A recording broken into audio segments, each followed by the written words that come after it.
السلام علیکم ورحمت الله وبرکاتو. زه ډېر په افسوس سره وایم چې خصوصا زموږ د پاکستان کوم شیران چې تللي دي د ګلوبل سموت لوټیلا کې او په هغې کې چې نور څومره قافله ده د امت مسلمه د طرف نه یو کفاره ادا کړه او یقینا صحیح غمجن خلک دردمن خلک د مسلمانانو دپاره دخ کو او یاد ساتئ چې هغوی داسې حق ادا کو چې سینیټر مشتاق صاحب چې د دې ځای نه تلو نو د شهادت په نیت باندې تللی دی.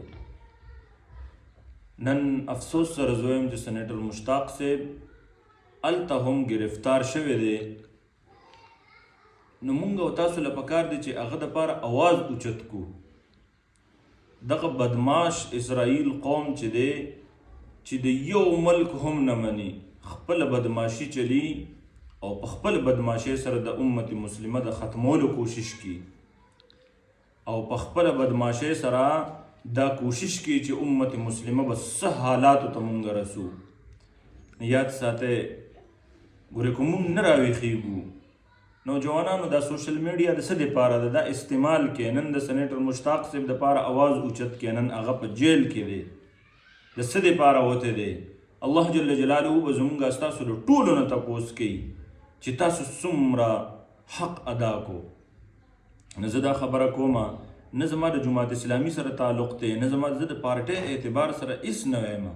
زه صرف دا وایم چې د انسانیت یو حق چې کوم ادا کو دغه خلکو سینیټر مشتاق صاحب چې کوم حق ادا کو نن هغه سینیټر مشتاق صاحب په جیل کې دی.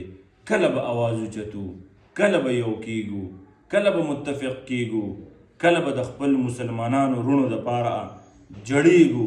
یاد ساتئ ګورئ کو نن موږ ونه جړېدو نو سبا به موږ په خپله جړیږو.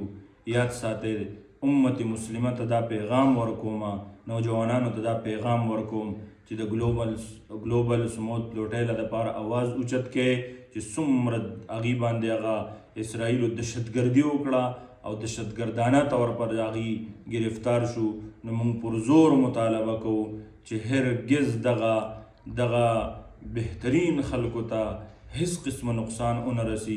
د خپل حکومت نم اپیل کوم چې د هغې دپاره انتهایی اواز اوچت کي او زموږ د هغه شیرانو تحفظات چې کوم دي او زموږ هغه شیران چې کوم ځای ته تلل غواړي په انتهایی حفاظت سره د هغې هلته کې ورسولی شي. واخر دعوانا ان الحمد لله رب العالمین.